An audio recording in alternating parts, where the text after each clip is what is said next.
Hello दोस्तों, आप सभी का बालाजी हिंदी की दुनिया में स्वागत है। मैं अमृता बरनवाल, आपकी हिंदी एजुकेटर। जैसा कि हम सभी जान रहे हैं कि हम हिंदी व्याकरण पढ़ रहे हैं। हिंदी व्याकरण में टॉपिक है हमारा वर्ण विचार।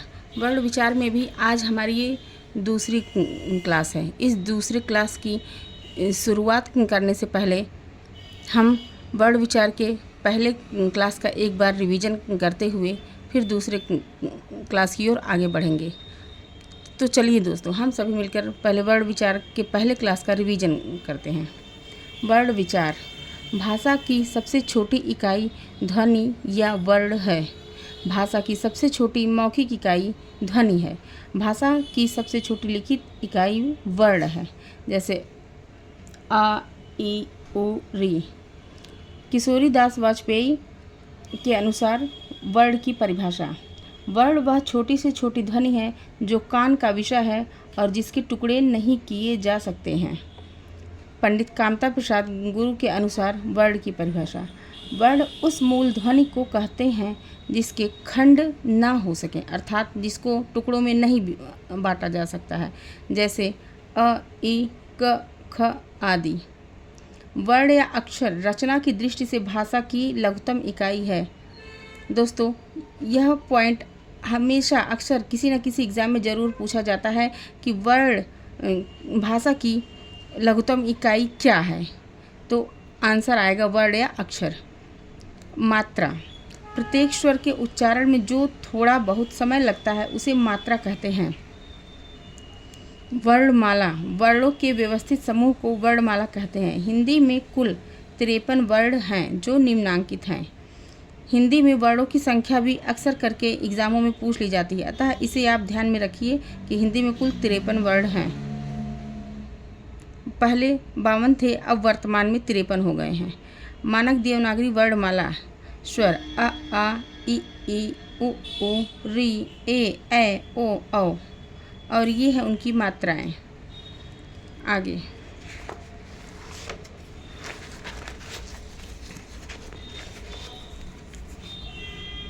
अ की कोई मात्रा नहीं है, अतः हिंदी में कुल मात्राएं 10 हैं तथा कुल स्वर 11 हैं। मात्राएं 10 और स्वर 11 हैं, इस बात का आप विशेष ध्यान रखिएगा और इसे नोट करते चलिए। स्वर की संख्या 11, अनुस्वार अंग संख्या 1, विसर्ग आहा संख्या 1, स्पर्श व्यंजन की संख्या 25 है, जिसमें क वर्ग में है क, ख, ग, घ, ङ, च, छ, ज, झ, ञ, ट, ठ, ड, ढ, ड़, त, थ, द, ध, न, प, फ, ब, भ, म। अंतस्थ व्यंजन इनकी संख्या 4 है। य, र, ल, व उसमें व्यंजन इनकी संख्या भी 4 है। श, श, श, ह। संयुक्त व्यंजन 4 हैं। छ, त्र, ज्ञ, श्र। द्विगुण व्यंजन ड़, ढ 2 हैं। विशिष्ट व्यंजन 1 है। कुल वर्ण हो गए टोटल 53। छ 2 वर्णों के मेल से बनता है, क और श के योग से। त्र 2 वर्णों के मेल से बनता है, त और र के मेल योग से। ज्ञ भी 2 वर्णों के योग से बनता है, ज, ञ के योग से। श्र भी 2 वर्णों के योग से बनता है, श और र के योग से। तो दोस्तों, ये हुआ पहले क्लास का रिवीजन। अब आगे हम दूसरा क्लास स्टार्ट करते हैं। दूसरा क्लास है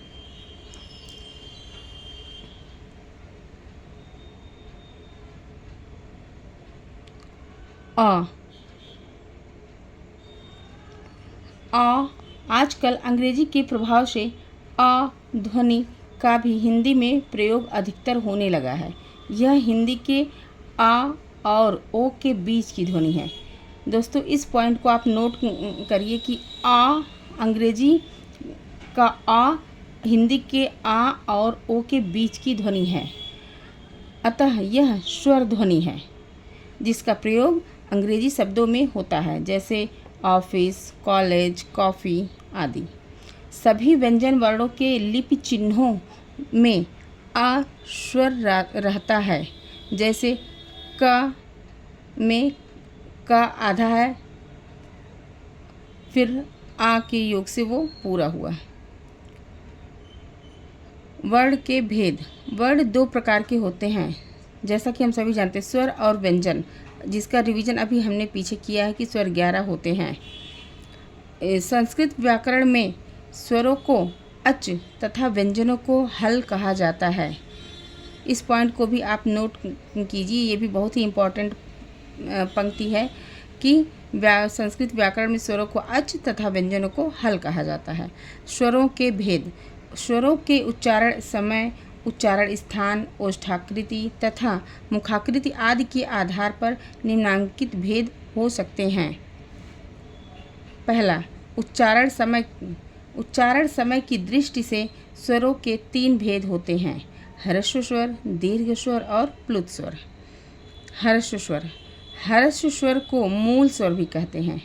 ह्रस्व स्वर को मूल स्वर भी कहते हैं। इनकी संख्या 4 है: अ, ई, उ और री।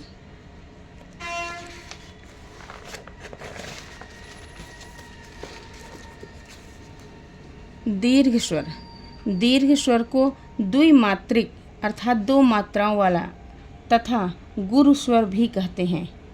इसको ध्यान दीजिएगा कि दीर्घ स्वर को द्विमात्रिक तथा गुरु स्वर भी कहते हैं। इनकी संख्या 7 है: आ, ई, उ, ए, ऐ, ओ, औ। प्लुत स्वर, जिस स्वर के उच्चारण में ह्रस्व स्वर से 3 गुना समय लगे, मतलब ह्रस्व स्वर से 3 गुना ज़्यादा समय लगे, उसे प्लुत स्वर कहते हैं। इसका कोई चिन्ह नहीं होता है। ध्यान दीजिएगा दोस्तों कि प्लुत स्वर का कोई भी चिन्ह नहीं होता है। इसके लिए हिंदी का 3 अंक का अंक लगाया जाता है, जैसे ओम। हिंदी में प्लुत स्वर का प्रयोग नहीं होता है।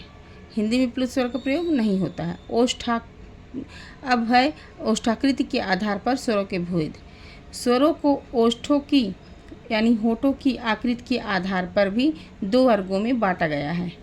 पहला है अवृत्ताकार या अवर्तुलाकार, दूसरा है वृत्ताकार या वर्तुलाकार। अवृत्ताकार, जिन स्वरों के उच्चारण में होठ वृत्ताकार ना होकर फैले रहते हैं, उन्हें अवृत्ताकार या अवर्तुलाकार स्वर कहते हैं। जैसे आ, ई, ए, ऐ। अगर आप बोलेंगे तो बोलते समय यह भी आपको स्पष्ट हो जाएगा कि इनको बोलने में स्वर हमारा, होठ हमारा गोल नहीं होता है। तो जिसको बोलने में होठ गोल ना होकर के होठ फैला रहे, वो जो है अवृत्ताकार या अवर्तुलाकार स्वर होता है। वृत्ताकार, जिन स्वरों के उच्चारण में होठ वृत्ताकार होते हैं, उन्हें वृत्ताकार या वर्तुलाकार स्वर कहते हैं। जैसे उ, ओ, औ और अंग्रेजी का आ। इसको बोलते समय आप खुद अनुभव करेंगे कि होठ हमारा गोल आकृति का हो गया है, अर्थात इसे वृत्ताकार या वर्तुलाकार स्वर कह सकते हैं। तो ये रहा हमारा आज का दूसरा क्लास। आप फिर मिलेंगे नेक्स्ट क्लास में, तब तक के लिए जय हिंद। दोस्तों, आपको अगर हमारी वीडियो पसंद आए तो प्लीज़ हमारे चैनल को लाइक, सब्सक्राइब एंड शेयर ज़रूर करिएगा। तब तक के लिए बाय बाय।